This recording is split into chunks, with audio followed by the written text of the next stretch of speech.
مشاهدينا اللقاء الأخير لليوم بيجمعنا مع فرانسواز تماغ المخرج المسرحي يلي أكيد شهر الفرانكوفوني بلبنان عم بيشارك بمسرحيته 17 يلي رح تتقدم من 17 ل 22 أدار مارس مثل ما قلت بضمن يعني فعاليات الفرانكوفوني لهالسنة. Vous êtes le bienvenu, Monsieur Stemmer. Merci. Au TV. Vous êtes là pour parler de votre pièce de théâtre qui va se présenter dans le cadre de la francophonie du 17 au 22 mars. Oui. Parlez-nous un peu de cette pièce. 17, c'est une pièce que moi j'ai créée la première fois il y a 10 ans. Et en fait, c'est une pièce qui se recrée dans chaque lieu où je la joue avec de nouveaux adolescents. Donc, c'est-à-dire que c'est une pièce qui est à chaque fois différente puisque je me nourris des adolescents avec qui je travaille pour écrire l'histoire de 17. Et donc, pour ce 17-là au Liban, c'est donc l'Institut français qui m'a invité, qui m'a dit « Écoute François, ça nous dit de te faire venir ici à Beyrouth et on va faire des auditions ». Donc on a fait 3 jours d'audition, de nombreux jeunes se sont déplacés, il y avait à peu près entre 40 et 50 jeunes qui sont venus aux auditions. On a passé 3 jours ensemble, c'est plutôt des ateliers audition, donc je leur ai fait faire des improvisations de groupe, passer un par un, parler d'eux, de leur passion, bref, on a passé 3 jours à se découvrir et ensuite j'en ai choisi 7 qui font partie maintenant de la distribution, avec qui je travaille depuis déjà une semaine. On a encore une semaine de répétition et après on fait nos représentations. Alors on peut déduire que ça parle de l'adolescence, des problèmes des adolescents. Ça parle d'adolescence, ça c'est sûr, de jeunesse.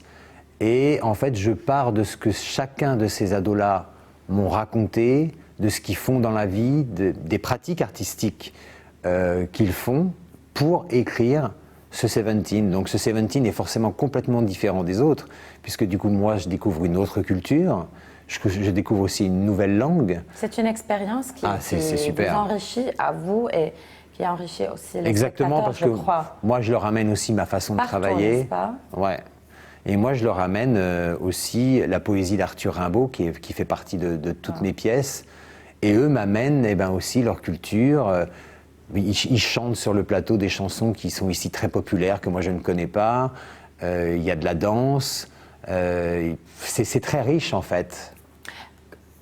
Comment est-ce que ça a commencé? J'ai la curiosité de savoir, parce que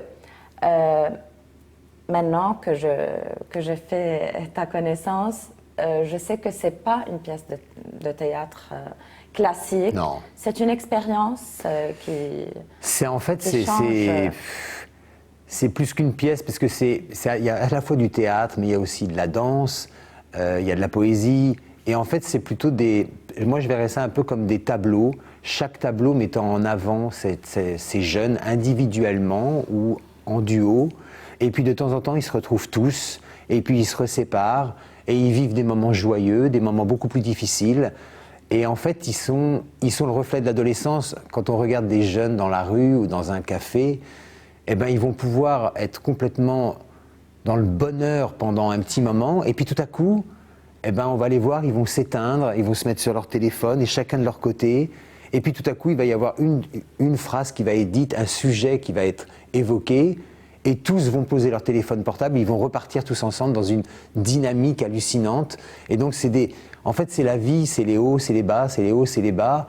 Et chez les ados, c'est souvent très fort. Quand ils vivent une histoire d'amour, ils sont exaltés. Et quand l'histoire d'amour s'arrête, ils sont déprimés. Quand ils font la fête, ils la font totalement. Et puis ils ont aussi des tas d'espoir. Moi je leur fais parler aussi de leur pays, bien évidemment. Et c'est très touchant de voir à quel point ils tiennent à leur pays, ils tiennent à leur culture, et ils espèrent tellement pour le Liban, ils ont tellement envie que leur pays... Donc il y a des très belles choses, c'est vraiment un mélange de... C'est très poétique en fait, c'est très poétique. Alors jusqu'à maintenant, vous avez présenté des performances partout Comment vous choisissez les endroits, les lieux là où vous allez alors quand je tourne en France, en fait, ce sont les directeurs de théâtre, les lieux qui me disent écoute François, oui, on a envie de remonter Seventeen avec toi, avec des jeunes.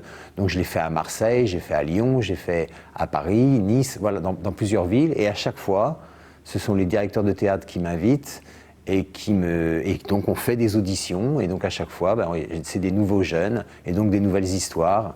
Alors je vais traduire aux téléspectateurs. Oui. مشاهدينا يعني مع المخرج فرانسوا استمر يلي أكيد بدعوة من المركز الفرنسي بلبنان تمت دعوته ليشارك بشهر الفرانكوفوني بلبنان وبضمن فعاليات هذا الشهر رح يكون عم بيعرض مسرحيته 17. هذه المسرحية يلي بلشت من 10 سنين. تخيلوا فرانسوا بلش مع جروب أدوليسان أو مراهقين بفرنسا وكانت هيدي التجربة عم تتغير حسب وين بيكون بيوصل بيعمل تراي اوتس أو يعني تجارب أداء لكتير من المراهقين خليني أقول بهيدا العمر يلي بيكونوا حسب وين بيكون بأي منطقة وبيرجع بجدد هذه المسرحية مع اكترز او ممثلين وممثلات جداد بيحكوا عن هيدي المخاوف يلي هن عندهم اياها المخاوف يلي كل المراهقين عندهم اياها وين ما كانوا يعني هذه مشكله يمكن انترناسيونال وين ما كان بتكون واليوم هو بلبنان من 17 ل 22 رح تكون ça va se présenter à la salle Montagne, je crois. Ici, à l'Institut français, oui, exactement. Ouais.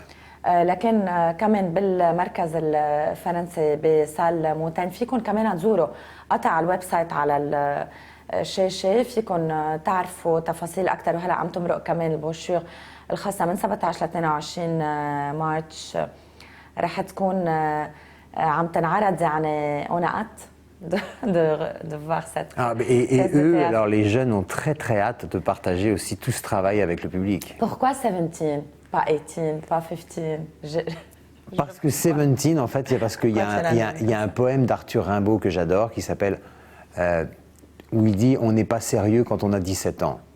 Et donc c'est pour ça, c'est parce que moi je suis vraiment un admirateur de la poésie d'Arthur Rimbaud et en fait ça part de là, de ce poème d'Arthur Rimbaud, on n'est pas sérieux quand on a 17 ans. Et personnellement, à vous, comme que cette expérience, au moins moi je crois qu'elle est tellement subjective jusqu'à maintenant, comme metteur de scène, qu'est-ce que cette expérience au Liban, à Beyrouth, spécifiquement t'a donné? Alors, dans un sens, elle m'a donné ce que me donne toute recréation de 17, c'est-à-dire que je me rends compte qu'en fait, que dans le monde entier, les jeunes se ressemblent tous. En fait, ils sont tous habités de la même chose. Ils ont des rêves pour le futur, ils sont pleins d'espoir, Donc du coup, il y a cette jeunesse-là, pour moi, il y a un point commun pour toute la jeunesse. Après, ici à Beyrouth, au Liban,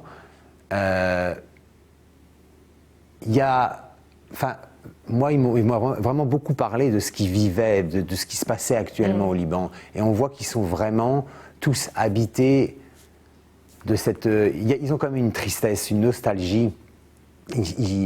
Ils sont tristes de ce qui se passe ici. Et donc, du coup, il y a un gros partage de ça. Mais à côté de ça, ils ont une volonté de vie, de s'amuser. Moi, ils m'ont emmené dans des bars le soir pour me faire découvrir la vie nocturne libanaise. Mais c'est incroyable, la fête, l'énergie qui se dégage de ces lieux-là. Donc, moi, si je pouvais dire, c'est ce contraste entre est-ce que je dois rester au Liban, est-ce que je dois partir pour continuer mes études, mais à côté de ça, mais j'aime tellement mon pays, on s'amuse tellement aussi.